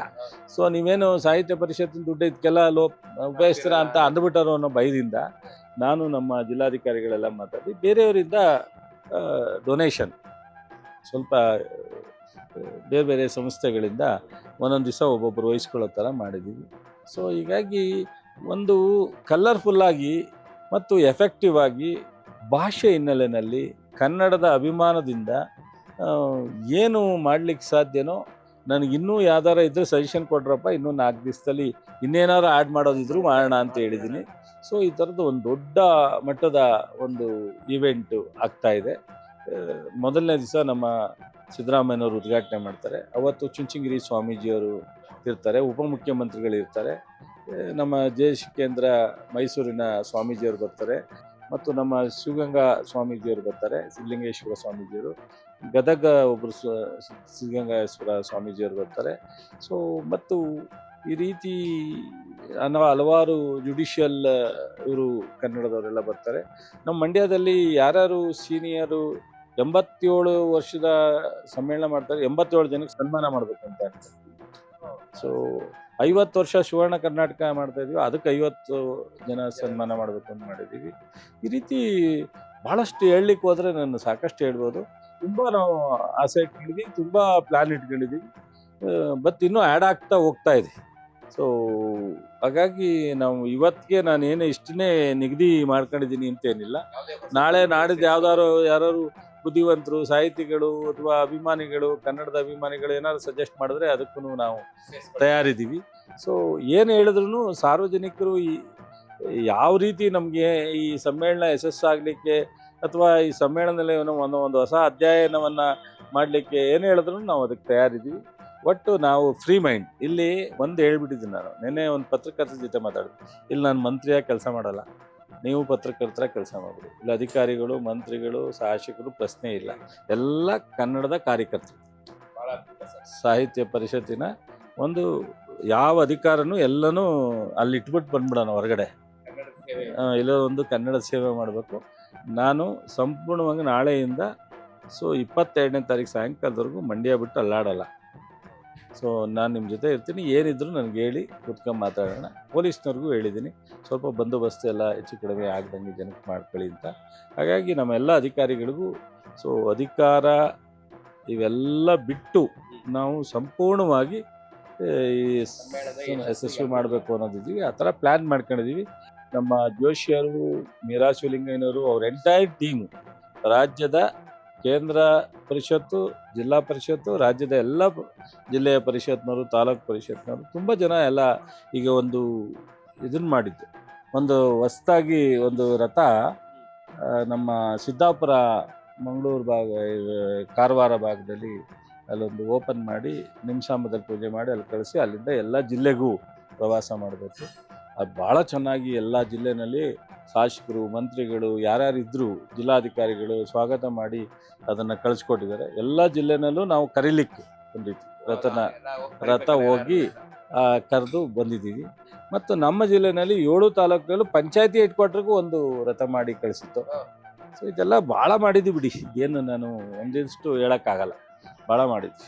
ನೋಡಿ ಸ್ನೇಹಿತರೆ, ಆ್ಯಕ್ಚುಲಿ ನನಗೆ ಆಶ್ಚರ್ಯ, ಎಲ್ಲೂ ಕಾಣದೇ ಇರೋವಂಥ ಕೆಲವು ಮೊದಲು ನಾನು ಯಾವಾಗ ಹೇಳ್ತಿರ್ತೇನಲ್ಲ, ಮೊದಲನೇದಾಗಿ ಮೈಸೂರು ಸರ್ಕಾರ ಹೀಗೆ ಮಾಡ್ತಾ ಹಾಗೆ ಮಾಡಿ. ಸೊ ಮೊದಲನೇದಾಗಿ ಮಂಡ್ಯದಲ್ಲಿ ಇಷ್ಟೆಲ್ಲ ವಿಶೇಷಗಳು ನಡೀತಾ ಇದೆ ಅನ್ನೋದೇ ಈಗ ಸಚಿವರು ಹೇಳಿದ್ದನ್ನು ಕೇಳಿದ್ರಲ್ಲ. ಹೇಗೆ ಮೊದಲನೇದಾಗಿ ದಸರಾ ಬ್ಯಾಂಡ್ ಕರ್ಕೊಂಡು ಬಂದು ಆಗ್ತಾರೆ. ಇಡೀ ದಸರಾದಲ್ಲಿ ಹೇಗೆ ಲೈಟಿಂಗ್ ಇತ್ತು, ಮೈಸೂರು ಹೇಗೆ ಜಗಮಗಿಸ್ತಿತ್ತು, ಇಂದ್ರನ ನಗರಿ ಅಂತೆ ಕಂಗೊಳಿಸಿತ್ತು. ಹಾಗೆ 3 ದಿನಗಳ ಕಾಲ ಮಂಡ್ಯ ನಗರಿ ಸಾಕ್ಷಾತ್ ಇಂದ್ರನ ನಗರಿ ಅಂತೆ ಕಂಗೊಳಿಸಲಿದೆ. ಮೈಸೂರು ದಸರಾದಲ್ಲಿ ಲೈಟ್ ಮಿಸ್ ಮಾಡ್ಕೊಂಡವರು ಮಂಡಿಗೆ ಬಂದು ಈಗ 3 ದಿನ ಕಣ್ತುಂಬಿಸ್ಕೋಬೇಕು ನೀವು. ಮಂಡ್ಯ ಸಿಟಿ ಪೂರ್ತಿ ಸಮ್ಮೇಳನ ನಡೆಯೋ ಜಾಗ ಎಲ್ಲವೂ ನಕ್ಷತ್ರದಂತೆ ಹೊಳೆಯಲಿವೆ. ಪ್ರತಿಯೊಂದು ಬೀದಿ, ಪ್ರತಿಯೊಂದು ಸಮ್ಮೇಳನ ನಡೆಯುವಂಥ ಜಾಗಗಳು, ಪ್ರತಿಯೊಂದು ಸಮ್ಮೇಳನದ ಭಾಗಗಳು ಎಲ್ಲವೂ ಹೊಳೆಯಲಿವೆ. ಮತ್ತು ನೋಡಿ, ಈ ಸಲ ಪ್ರತಿಯೊಂದು ಜಿಲ್ಲೆಗೂ ಕನ್ನಡ ರಥವನ್ನು ಕಳಿಸಿರುವಂಥದ್ದು ಕರೀಲಿಕ್ಕಾಗಿ ಭಾಳ ವಿನೂತನವಾದಂಥದ್ದಲ್ವೇನ್ರಿ ಇದು. ಕನ್ನಡ ರಥ ಕಳಿಸಿ ಎಲ್ಲರೂ ಸ್ವಾಗತ ಮಾಡಿ, ನಮ್ಮ ಮನೆ ಕರೆಯಕ್ಕೆ ಬಂದರೆ ನಾವು ಹೇಗೆ ಸ್ವಾಗತ ಮಾಡ್ತೀವಿ ಹಾಗೆ ಸ್ವಾಗತ ಮಾಡಿ ತಾಂಬೂಲ ಕೊಟ್ಟು ಆಯ್ತಪ್ಪ ನಾವು ಬರ್ತೀವಿ ಸಮ್ಮೇಳನಕ್ಕೆ ಅಂತ ಇದ್ರೆ, ಇದು ಅಭೂತಪೂರ್ವವಾದಂಥ ನ ಭೂತೋ ನ ಭವಿಷ್ಯತಿ ಅನ್ನುವಂಥ ಸಮ್ಮೇಳನ ಈ ಮಂಡ್ಯ ಜಿಲ್ಲೆಯಲ್ಲಿ ಇದಾಗಲಿದೆ. ಈಗ ಏನಾಗಿ ಹೋಗಿದೆ, ಈಗ ಮಂಡ್ಯ ಜಿಲ್ಲೆ ಜನ ಮತ್ತು ಈಗ ಉಸ್ತುವಾರಿ ಸಚಿವರು ನಮ್ಗೆ ಏನ್ ಮಾಡ್ಕೊಟ್ಟಿದ್ದಾರೆ ಅಂದ್ರೆ, ಮುಂದಿನವರಿಗೆ ಇದಕ್ಕಿಂತ ಚೆನ್ನಾಗಿ ಮಾಡ್ಬೇಕು, ಇದಕ್ಕಿಂತ ಕಮ್ಮಿನೇ ಮಾಡಂಗಿಲ್ಲ, ಆ ರೀತಿಯಾಗಿ ಮಾಡ್ಕೊಟ್ಬಿಟ್ಟಿದ್ದಾರೆ. ಈಗ ಒಂದು ಹೊಸ ಗೋಲ್ ಸೆಟ್ ಮಾಡಿದ್ದಾರೆ ಅಂತ ನಾನು ಹೇಳ್ಬೋದು, ಹೊಸ ಮೈಲ್ಗಳು ಸೆಟ್ ಮಾಡ್ಕೊಟ್ಟಿದ್ದಾರೆ. ಇದಕ್ಕಿಂತ ಚೆನ್ನಾಗಿ ಮಾಡಿದ್ರೇನೆ ಮುಂದಿನ ಸಮ್ಮೇಳನ ಮರೆಯೋದಿಲ್ಲ, ಅಂದ್ರೆ ಮಂಡ್ಯದಷ್ಟು ಚೆನ್ನಾಗಿರ್ಲಿಲ್ಲಪ್ಪ ಅಂತ ಬಂದ್ಬಿಡುತ್ತೆ ಮುಂದಿನ ಮಾತು. ಸೊ ಮುಂದಿನ ಸಮ್ಮೇಳನ ಯಾರು ನಡೆಸ್ತೀರಾ ಇದನ್ನೆಲ್ಲ ನೀವು ಮನಸ್ಸಲ್ಲಿ ಇಟ್ಕೋಬೇಕು ಅಂತ ನಾನು ಕೇಳ್ಕೊತಾ ಇದ್ದೀನಿ. ಸರ್, ಇಷ್ಟೆಲ್ಲದರ ಮಧ್ಯೆ ಇವತ್ತಿನ ಜನ್ಸಿ ಅಂತೀವಿ ನಾವು, ಯುವ ಜನಾಂಗ ಕನ್ನಡ ಸಾಹಿತ್ಯ, ಭಾಷೆ, ನೆಲ, ಜಲ, ಇತಿಹಾಸ ಇದರಿಂದ ಸ್ವಲ್ಪ ದೂರ ಹೋಗ್ತಾ ಇದೆ. ಅದರ ಬಗ್ಗೆ ತಮ್ಮ ಇಲ್ಲ, ಈ ಸರಿ ಗೋಷ್ಠಿಗಳಲ್ಲಿ ಬಹುಶಃ ನಮ್ಮ ಚುಂಚನಗಿರಿ ಸ್ವಾಮೀಜಿಯವರು, ನಿರ್ಮಾಣ ಸ್ವಾಮೀಜಿಯವರು ಅನೇಕ ನಮಗೆ ಅವರ ಅಭಿಪ್ರಾಯವನ್ನು ಸಜೆಷನ್ ಕೊಟ್ಟಿದ್ದಾರೆ. ಹಾಗೆ ಅನೇಕ ಮಂಡ್ಯ ಜಿಲ್ಲೆ ಸಾಹಿತಿಗಳು, ಯುವಕರು, ಭಾಳ ಜನ ಅವ್ರದ್ದೇ ಆದಂಥ ಒಂದು ಕೃಷಿ ಗೋಷ್ಠಿ ಆಗಬೇಕು ಅಂತ ಹೇಳಿದ್ದಾರೆ. ಜನಪದ ಮೇಳ ಇದ್ರ ಬಗ್ಗೆ ಗೋಷ್ಠಿ ಆಗಬೇಕು ಅಂತ ಹೇಳಿದ್ದಾರೆ. 28 ಸಮಿತಿಗಳಲ್ಲಿ ನಾವು ರಚನೆ ಮಾಡಿದಾಗ ಈ ರೀತಿ ಗೋಷ್ಠಿಗಳು ಮಾತ್ರ ವಿಶೇಷವಾದಂಥ ರೀತಿಯಲ್ಲಿ ನಡಿಬೇಕು ಅಂತೇಳಿ ಮಂಡ್ಯದ ನೆಲ, ಜಲ, ಮಂಡ್ಯದ ಇತಿಹಾಸ, ಕಲ್ಚರು ಇದೆಲ್ಲ ಮಾಡಬೇಕು ಅಂತ. ಹಾಗೆ ಯುವಜನದ್ದು ಒಂದು ನಾವು ಗೋಷ್ಠಿ ಮಾಡ್ತಾ ಇದ್ವಿ. ಯುವಕರು ಸಾಹಿತ್ಯದಿಂದ ಹಿಂದೆ ಉಳಿಬಾರ್ದು, ಈ ಸಾಹಿತ್ಯ ಈ ನೆಲ ಇರೋವರೆಗೂ ಇರಬೇಕಾಗುತ್ತೆ. ಅದಕ್ಕೋಸ್ಕರ ಒಂದು ವಿಶೇಷವಾದಂಥ ಒಂದು ಗೋಷ್ಠಿಯನ್ನು ನಾವು ಯುವಕರಿಗೇ ಒಂದು ಪ್ರೊವೈಡ್ ಮಾಡಿದ್ದೀವಿ. ಅದು ಭಾಳ ಸಕ್ಸಸ್ಫುಲ್ಲಾಗಿ ಆಗುತ್ತೆ. ಅದಕ್ಕೆ ಎಲ್ಲ ಥರದ ಉತ್ತೇಜನವನ್ನು ಕೊಡ್ತಾ ಇದ್ದೀವಿ. ಈ ನಾವು ಅನೇಕ ಬುಕ್ಗಳನ್ನ ಪ್ರಿಂಟ್ ಆಗ್ತಾ ಇರೋದು. ಸೊ ಆ ಬುಕ್ ಈ ಸಲ ವಿಶೇಷವಾಗಿ ಪುಸ್ತಕ ಮಳಿಗೆಗಳಿಗೆ ಭಾಳ ಸೂಕ್ತವಾದಂಥ ಜಾಗ ಪ್ರೊವೈಡ್ ಮಾಡಿ ಒಳ್ಳೊಳ್ಳೆಯ ಪುಸ್ತಕನೂ ಸಹ ಬಿಡುಗಡೆ ಮಾಡ್ತಾ ಇದ್ದೀವಿ. ಈ ರೀತಿ ನಾನು ಹೇಳ್ದಾಗೆ, ನಾನು ಇಲ್ಲಿ ಕೂತ್ಕೊಂಡು 10 ನಿಮಿಷದಲ್ಲಿ ನಾನು ಇವೆಲ್ಲನೂ ಹೇಳಲಿಕ್ಕಾಗಲ್ಲ. 20ನೇ ತಾರೀಕು ಬಂದು 22ನೇ ತಾರೀಕುವರೆಗೆ 3 ದಿವಸನೂ ನೋಡಿದ್ರೂ ನೀವು ನೋಡಬೇಕು ಅನ್ನಿಸುತ್ತೆ. ಆ ಥರದ ಒಂದು ಸಾಹಿತ್ಯ ಸಮ್ಮೇಳನವನ್ನು ನಾವು ಮಾಡ್ತಾ ಇದ್ದೀವಿ. ನಾನು ಇಲ್ಲಿ ಕೂತ್ಕೊಂಡು 1 ನಿಮಿಷಕ್ಕೆ ಇಷ್ಟೊಂದು ಜನ, ನಮಗೆ ಹೆಚ್ಚು ಕಡಿಮೆ 1,000 ಜನ ನಾವು ಕಾರ್ಯಕರ್ತರಿದ್ದೀವಿ. 1,000 ಜನ ಕಾರ್ಯಕರ್ತರೇ ಇದ್ದೀವಿ ನಾವು. ಅಷ್ಟು ಜನ ನಾವು ಒಬ್ಬೊಬ್ಬರದೇ ಐಡಿಯಾನ ತಗೊಂಡು ಎಲ್ಲನೂ ಮಾಡ್ತಾ ಇರೋತಕ್ಕಂಥದ್ದನ್ನ ನಾನು ಬಂದು ಎಲ್ಲನೂ ಹೇಳಿದೆ ಅಂತ ಹೇಳಕ್ಕೆ ನಾನು ಹೇಳ್ತಾ ಇರೋದು ಸುಮ್ಮನೆ ಶಾಂಪಲ್ ಆಗಿ ನೀವು ಕೇಳಿದ್ರಿ, ನಾನು ಒಂದು ಸ್ವಲ್ಪ ಹೇಳ್ತಾ ಇದ್ದೀನಿ ಅಷ್ಟೇ. ಬಟ್ ಆದರೆ ಭಯಂಕರವಾದಂಥ ಇದಿದೆ. ಬಹುಶಃ ನಾನು ಯಾರೋ ಹೊಗಳಿಕೆಗೆ ಅಥವಾ ನಾವು ಏನೋ ಒಂದು ಕಿರೀಟ ತೊಗೋಬೇಕು ಅಂತ ಏನಿಲ್ಲ. ನಮಗೆ ಕನ್ನಡದ ಅಭಿಮಾನ, ಒಂದು ರೀತಿ ಹುಚ್ಚು. ಕನ್ನಡಕ್ಕೆ 1000 ವರ್ಷ ಎಲ್ಲ ಭಾಷೆಗಿಂತ ಕನ್ನಡಕ್ಕೆ ಇತಿಹಾಸ ಇದೆ. ಸೊ ಆದರೆ ನಾವೇನೋ ಒಂಥರ ಕನ್ನಡ ಅಂದರೆ ಕೀಳ್ದರ್ಜೆ ಅನ್ನೋ ರೀತಿಯಲ್ಲಿ ನಮ್ಮೆಲ್ಲ ಭಾವನೆ ಬಂದ್ಬಿಟ್ಟಿದೆ. ಸೊ ಇವತ್ತು ನೋಡಿ, ತಮಿಳ್ನಾಡಿನಲ್ಲಿ ಅವರು ಯಾವ ದೇಶದಲ್ಲವರು ತಮಿಳೇ ಮಾತಾಡ್ತಾರೆ. ನಿನಗೆ ಬೇಕಿದ್ರೆ ಅರ್ಥ ಮಾಡ್ಕೊಳ್ದಾರೆ ಬಿಡು ಅಂತಾರೆ. ಸೊ ಇನ್ನೊಬ್ಬ ಮಹಾರಾಷ್ಟ್ರದಿಂದ ಬಂದವರು ಅವ್ರು ಹಿಂದಿ ಮಾತಾಡ್ತಿರ್ತಾರೆ, ಅವ್ರು ಮುಲಾಜೆ ನೋಡೋಕ್ಕಿಲ್ಲ, ಅವ್ರು ಹಿಂದಿ ಮಾತಾಡ್ತಿರ್ತಾರೆ, ನೀನು ಬೇಕಾದ್ರೆ ಟ್ರಾನ್ಸ್ಲೇಟ್ ಮಾಡ್ಕೊ ಅಂತಾರೆ. ನಾವೇನು ಮಾಡ್ತೀವಿ, ನಾವು ಬರ್ದೇ ಇದ್ರು ಹಿಂದಿ ಮಾತಾಡಕ್ಕೆ ಹೋಗ್ತೀವಿ, ಬರ್ದೇ ಇದ್ರು ಇಂಗ್ಲೀಷ್ ಮಾತಾಡಕ್ಕೆ ಹೋಗ್ತೀವಿ. ಕನ್ನಡ ಅವ್ರಿಗೆ ಅರ್ಥ ಆಗಲ್ಲ ಅಂತ, ಅವ್ರು ನಮ್ಗೆ ಅರ್ಥ ಆಗುತ್ತಾ ಅಂತ ಅವ್ರು ಕೇಳಲ್ಲ. ಸೊ ಆ ರೀತಿ ಒಂಥರ ಇದು ನಮಗೆ ಕನ್ನಡದ ಬಗ್ಗೆ ಅತ್ಯಂತ ಅಭಿಮಾನ ಇರೋದ್ರಿಂದ ಇದರಲ್ಲಿ ನಾನು ಎಷ್ಟು ಇದು ಮಾಡ್ಲಿಕ್ಕೆ ಸಾಧ್ಯನೋ ಅದೇ ಥರ ಯುವಕರಿಗೆ ವಿಶೇಷವಾಗಿ ನಾವು ಭಾಳ ಸಾಹಿತ್ಯ ಇದನ್ನು ತಿಳಿಸುವಂಥ ಒಂದು ಸಾಹಿತ್ಯದ ಬಗ್ಗೆ ಏನೆಲ್ಲ ಹಿನ್ನೆಲೆ ಇದೆ ಅನ್ನೋದ್ರ ಬಗ್ಗೆ ಒಂದು ಯುವ ಸಾಹಿತ್ಯ, ಯುವ ಗೋಷ್ಠಿ ಅಂತ ಯುವಜನತೆಗೆ ಒಂದು ವಿಶೇಷವಾದಂಥ ಗೋಷ್ಠಿಯನ್ನು ಏರ್ಪಡಿದ್ವಿ. ಅದರಿಂದ ಈ ಮಂಡ್ಯ ಜಿಲ್ಲೆಯ ಸಾಹಿತ್ಯ ಸಮ್ಮೇಳನದಿಂದ ಯುವಕರಿಗೆ ಹೆಚ್ಚು ಒಂದು ಸಾಹಿತ್ಯ ಆಸಕ್ತರಾಗಬೇಕು ಅನ್ನೋದು ನಮ್ಮ ಬಯಕೆ ಇದೆ. ಅದನ್ನು ಮಾಡ್ತಾ ಇದ್ದೀವಿ ವಿಶೇಷವಾಗಿ. ಅದ್ರ ಜೊತೆಗೆ ನಮ್ಮ ವೆಂಕಟಸುಬ್ಬಯ್ಯನವರು ಅಂತೇಳಿ ಅವರು ಅತ್ಯುನ್ನತ ಸಾಹಿತ್ಯ ಲೋಕದ ಪ್ರಶಸ್ತಿ ಪಡ್ಕೊಂಡಿದ್ದಾರೆ ಮತ್ತು ಅಕಾಡೆಮಿ ಪ್ರಶಸ್ತಿ ಪಡ್ಕೊಂಡಿದ್ದಾರೆ. ಸೊ ಕೇಂದ್ರ ಸಾಹಿತ್ಯ ಅಕಾಡೆಮಿ. ಸೊ ಅವರ ಈ ನಮ್ಮ ಜಿಲ್ಲೆಯವರು. ಬಟ್ ನಮ್ಮ ಬೆಸಗರಳ್ಳಿ ರಾಮಣ್ಣ ಅಂತೇಳಿ ಈಗ ರವಿಕಾಂತೇಗೌಡರು ಅಂತ ಇದ್ದಾರೆ, ಅವರ ತಂದೆ. ಅವರು ಭಾಳ ಡಾಕ್ಟ್ರಾಗಿ ಕೆಲಸ ಮಾಡೋ ಜೊತೆಗೆ ಸಾಹಿತ್ಯ ಕ್ಷೇತ್ರದಲ್ಲಿ ಹಲವಾರು ಮಾಡಿದ್ದಾರೆ. ಹಾಗಾಗಿ ನಮ್ಮಲ್ಲಿ ಪೂತಿ ನರಸಿಂಹಯ್ಯನವರು ಇದ್ದವರು, ಆಕಾರ ರಾಜೇಗೌಡರು ಇದ್ದವರು. ಸೊ ನಮ್ಮ ನರಹಳ್ಳಿ ಇವರಿದ್ದರು, ಮೈಸೂರು ಮಲ್ಲಿಗೆ ನರಸಿಂಹಯ್ಯನವರು, ಜಿ ಸಂಪು ಇದ್ದರು, ಮತ್ತು ಶ್ರೀಕಂಠಯ್ಯನವರು ಇದ್ದರು, BM ಶ್ರೀಕಂಠಯ್ಯನವರು. ತುಂಬ ಜನ ಇದ್ದಾರೆ. ನಾನು ಬಹುಶಃ ಸಡನ್ ಹೇಳಕ್ಕೆ ಹೋದಾಗ ಒಂದು ಇದಾಗುತ್ತೆ. ಭಾಳ ಜನ ಸಾಹಿತಿಗಳಿದ್ದಾರೆ. ಈಗಿನ ಸಾಹಿತಿಗಳು ಸಹ ನಮ್ಮ ತುಂಬ ಜನ ಇದ್ದಾರೆ. ಜಯಪ್ರಕಾಶ್ ಗೌಡ್ರು, ಮುದ್ದೇಗೌಡರು, ನಮ್ಮ ಶಿವರಾಮ್ ಅಂತೇಳಿ ಭಾಳ ಯುವಕರಂತೂ ತುಂಬ ಈ ಜನಪದ ಕಲೆ ಮತ್ತು ಸಾಹಿತ್ಯ ಕನ್ನಡದ ಬಗ್ಗೆ ನಮ್ಮಲ್ಲಿ ನನಗೆ ಗೊತ್ತಿಲ್ಲದಂಗೆ ಭಾಳ ಆ್ಯಕ್ಟಿವ್ ಆಗಿ ಇರ್ತಕ್ಕಂಥ ಯುವಕರಿದ್ದಾರೆ. ಸೊ ತುಂಬ ಇಡೀ ಜಿಲ್ಲೆ ಒಳಗಡೆ ಇದ್ದಾರೆ. ಅವರೆಲ್ಲರನ್ನೂ ಇನ್ವಾಲ್ವ್ ಮಾಡ್ಕೋಬೇಕು ಅಂತ ಹೇಳಿದ್ದೀನಿ ಸರ್. ಯಾವ್ಯಾವ್ದಾರು ಎಲ್ಲೆಲ್ಲಿ ಸಾಧ್ಯನೋ ಅಲ್ಲೆಲ್ಲ ಇನ್ವಾಲ್ವ್ ಮಾಡ್ಕೊಂಡು ಸೊ ಮಾಡಿ ಅಂತ ಹೇಳಿದ್ದೀನಿ. ಒಟ್ಟು ನಾನು ಹೇಳಿದ್ನಲ್ಲ, ಇನ್ನು ಇವತ್ತು ಭಾನುವಾರ ಇದ್ದೀವಿ, ಸೋಮವಾರ, ಮಂಗಳವಾರ, ಬುಧವಾರ, ಗುರುವಾರ ಇಷ್ಟಿಷ್ಟರೊಳಗೆ ಯಾವುದೇ ಸಜೆಷನ್ ಬಂದ್ರು ಸೊ ಈ ಭಾಷೆ ಮತ್ತು ಸಾಹಿತ್ಯ ಇವೆರಡು ವಿಚಾರದಲ್ಲಿ, ಸಾಹಿತ್ಯ ಭಾಷೆ ಇವೆರಡು ವಿಚಾರದಲ್ಲಿ ಸಂಪೂರ್ಣವಾದಂಥ ಒಂದು ಇದನ್ನು ನಾವು ತೊಗೊಂಡೋಗ್ತೀವಿ. ನಮ್ಮ ಕುವೆಂಪುರ ಒಂದು ನುಡಿ ಇದೆ, ಕನ್ನಡಕ್ಕಾಗಿ ಕೈ ಎತ್ತು ನಿನ್ನ ಕೈ ಕಲ್ಪವೃಕ್ಷ ಆಗುತ್ತೆ, ಕನ್ನಡಕ್ಕಾಗಿ ಕೊರಳೆತ್ತು ಅಲ್ಲಿ ಪಾಂಚಜನ್ಯ ಮೂಡುತ್ತದೆ, ಮತ್ತು ಕನ್ನಡಕ್ಕಾಗಿ ಕಿರುಬೆರಳು ಎತ್ತಿದರೆ ಸಾಕು ಇದು ಅದೇ ಗೋವರ್ಧನ ಗಿರಿ ಧಾರೆ ಆಗುತ್ತದೆ ಅಂತೇಳಿ ನಮ್ಮ ರಾಷ್ಟ್ರಕವಿ ಕುವೆಂಪು ನುಡಿದಿದ್ದಾರೆ. ಆ ಒಂದು ಹಿನ್ನೆಲೆಯಲ್ಲಿ ಈ ಸಮ್ಮೇಳನ 20, 21, 22 ಡಿಸೆಂಬರ್ ನಡೀತಕ್ಕಂಥದ್ದು ಮಂಡ್ಯ ಜಿಲ್ಲೆಗೆ ಸೀಮಿತ ಅಲ್ಲ, ಈ ರಾಜ್ಯಕ್ಕೆ ಸೀಮಿತ ಅಲ್ಲ, ಈ ದೇಶಕ್ಕೆ ಸೀಮಿತ ಅಲ್ಲ, ಅಂತಾರಾಷ್ಟ್ರದಲ್ಲಿರ್ತಕ್ಕಂಥ ಕನ್ನಡಿಗರು ಎಲ್ಲರೂ ಇನ್ವಿಟೇಷನ್ನು ಅಥವಾ ನಮ್ಮ ಕರೀಲಿಲ್ಲ ಅನ್ನೋದು ಬೇಡ, ಎಲ್ಲರೂ ವಾಲಂಟ್ರಿಯಾಗಿ ಸೊ ನಿಮಗೆ ಎಲ್ಲ ಥರದ ಸೌಲಭ್ಯ ಇರುತ್ತೆ. ಮೈಸೂರಿಂದ ಬರೋರಿಗೂ ಬಸ್ಸಸ್ ಇರುತ್ತೆ, ಬೆಂಗಳೂರಿಂದ ಬರೋರಿಗೂ ಬಸ್ಸಸ್ ಇರುತ್ತೆ, ಎಲ್ಲ ಥರದ ಅನುಕೂಲ ಮಾಡಿದ್ದೀವಿ. ಎಲ್ಲ ಊಟದ ತಿಂಡಿ 2 ಟೈಮ್ ಬೆಳಗ್ಗೆ ತಿಂಡಿ, ಮಧ್ಯಾಹ್ನ ಊಟ, ರಾತ್ರಿ ಊಟ ಇರುತ್ತೆ. ದಯವಿಟ್ಟು ನೀವೆಲ್ಲರೂ ಬಂದು ನಾವೇನು ಮಾಡ್ತೀವಿ ಅನ್ನೋದು ನೋಡಿ, ಏನಾದರೂ ಇದ್ರೆ ಸಜೆಷನ್ ಕೊಟ್ಟು ಕರೆಕ್ಷನ್ ಮಾಡೋದಿದ್ರೆ ಕರೆಕ್ಷನ್ ಮಾಡಿ, ಇಡೀ ಜಿಲ್ಲೆಯ, ರಾಜ್ಯದ, ರಾಷ್ಟ್ರದ, ಹೊರ ರಾಷ್ಟ್ರದ ಎಲ್ಲ ಕನ್ನಡಿಗರು ಇದರಲ್ಲಿ ಭಾಗವಹಿಸಬೇಕು ಅಂತೇಳಿ ನಾನು ವಿನಂತಿ ಮಾಡ್ತೀನಿ. ನಮಸ್ಕಾರ. ಕೇಳಿದ್ರಲ್ಲ ಸ್ನೇಹಿತರೆ, ಕೃಷಿ ಸಚಿವರು ಮತ್ತು ಮಂಡ್ಯ ಜಿಲ್ಲೆ ಉಸ್ತುವಾರಿ ಸಚಿವರು ಆದಂಥ ಸನ್ಮಾನ್ಯ ಚೆಲುವರಾಯಸ್ವಾಮಿ ಅವರು ಎಷ್ಟು ಅಸ್ಥೆ ಇಟ್ಕೊಂಡಿದ್ದಾರೆ. ನಿಜವಾಗ್ಲೂ ಅವ್ರ ಮನೇಲಿ ಮಕ್ಕಳು ಮದುವೆ ಆಗಿದ್ರು ಇದಕ್ಕಿಂತ ಕಡಿಮೆ ಇಟ್ಕೊಂಡಿರ್ತಾರೆ. ಅಂದ್ರೆ ಇವತ್ತು ಅವ್ರಿಗೆ 3 ದಿವಸದಿಂದ ನಾನು ನೋಡ್ದಂಗೆ ಅವ್ರು ನಿದ್ದೆ ಮಾಡಿಲ್ಲ, ಇನ್ನೂ 4 ದಿವಸ ಅವ್ರು ನಿದ್ದೆ ಮಾಡಲ್ಲ. ಆ ರೀತಿಯಾಗಿ ಹಗಲು ರಾತ್ರಿಗಳನ್ನು ಒಂದು ಮಾಡಿ ಇವರು ಅಲ್ಲೇ ಮೊಕ್ಕಾಮು ಹೂಡಿ ಈ ಸಮ್ಮೇಳನದ ಯಶಸ್ವಿಗೆ ಹೋರಾಡ್ತಾ ಇದ್ದಾರೆ ಅಂತಲೇ ಹೇಳ್ಬೋದು. ನೀವು ಮಂಡ್ಯಕ್ಕೆ ಬಂದು ನೋಡ್ರಿ, ನಾನು ಮೊನ್ನೆ ಹೋಗಿ ನೋಡಿ ಬೆರಗಾಗೋಗ್ಬಿಟ್ಟು. ಮಂಡ್ಯ ಅಲ್ಲ, ಇವತ್ತು ಅದೊಂದು ಹೊಸ ಊರು ನಿರ್ಮಾಣ ಆಗೋಗಿದೆ. ಇಲ್ಲಿ ಹೊಸ ಊರು ಅಮರಾವತಿ, ಹೋಟೆಲ್ ಅಮರಾವತಿ ಹಿಂಭಾಗದಲ್ಲಿ 150 ಎಕರೆ ಒಂದು ಹೊಸದಾದ ಒಂದು ಊರು ಜನ್ಮ ತಾಳಿದೆ. ನಾವು ಕೃಷ್ಣದೇವರಾಯನ ಕಾಲದ ಹಂಪಿ ಅಂತ ಏನು ವೈಭವ ಅಂತೀವಲ್ಲ, ಆ ವೈಭವ ಅಲ್ಲಿ ತಂದ್ಬಿಟ್ಟಿದ್ದಾರೆ. ಇಡೀ 300 ಜನ ಒಮ್ಮೆಗೆ ನಿಂತ್ಕೊಂಡು ನಾಡಗೀತೆ ಹಾಡುವಂಥ ಅದ್ಭುತವನ್ನ ನೀವು ಲೈವ್ ಅಲ್ಲಿ ನೋಡ್ಬೇಕು ಅಂದ್ರೆ ನೀವು ಮಂಡಿಗೆ ಬರ್ಬೇಕು. ನಾಳೆ ಶುಕ್ರವಾರ ಮಂಡಿಗೆ ಬಂದು ನಾಡಗೀತೆ ಒಂದು 300 ಜನ, ಆ ವೇದಿಕೆ 300 ಜನ ಒಂದೇ ಸಲ ನಿಂತ್ಕೊಳ್ಬಹುದಾದಂಥ ಅತ್ಯಂತ ಬೃಹತ್ ಆದಂಥ ವೇದಿಕೆಯನ್ನು ನಿರ್ಮಾಣ ಮಾಡಿದ್ದಾರೆ. ಅಲ್ಲಿ ನಿಂತ್ಕೊಂಡು ನಮ್ಮ ಭಾರತ ಜನನಿಯ ತನುಜಾತೆ ಅಂತ ಹೇಳಬೇಕಾದ್ರೆ ನಾನು ಕನ್ನಡಿಗನಾಗಿ ಹುಟ್ಟಿದ್ದಕ್ಕೆ ಸಾರ್ಥಕ ಅನ್ಸುವಂಥ ಕ್ಷಣ ರೀ. ನೀವೆಲ್ಲ ಬರ್ಬೇಕು, ಮಂಡಿಗೆ ಬಂದು ನೋಡಬೇಕು. ಇದು ನಭೂತೋ, ಹಿಂದೆ ಇಲ್ಲಿವರೆಗೂ ಇಂಥದ್ದೊಂದು ಅಭೂತಪೂರ್ವವಾದಂಥ ಕಾರ್ಯಕ್ರಮ ಕರ್ನಾಟಕದಲ್ಲಿ ಬೀದರಿಂದ ಚಾಮರಾಜನಗರದ ಇನ್ನೆಲ್ಲೂ ಆಗಿರಲಿಲ್ಲ. ಇನ್ನು ಮುಂದಕ್ಕೆ ಮಾಡಬೇಕಾದವ್ರು ಈ ಮಂಡ್ಯದ ಹೆಸರು ತಗೋಬೇಕು. ಆ ರೀತಿಯಾದಂಥ ಅದ್ಭುತವನ್ನು ಅಲ್ಲಿ ನಿರ್ಮಾಣ ಮಾಡ್ತಾ ಇದ್ದಾರೆ ಉಸ್ತುವಾರಿ ಸಚಿವರ ನೇತೃತ್ವದಲ್ಲಿ.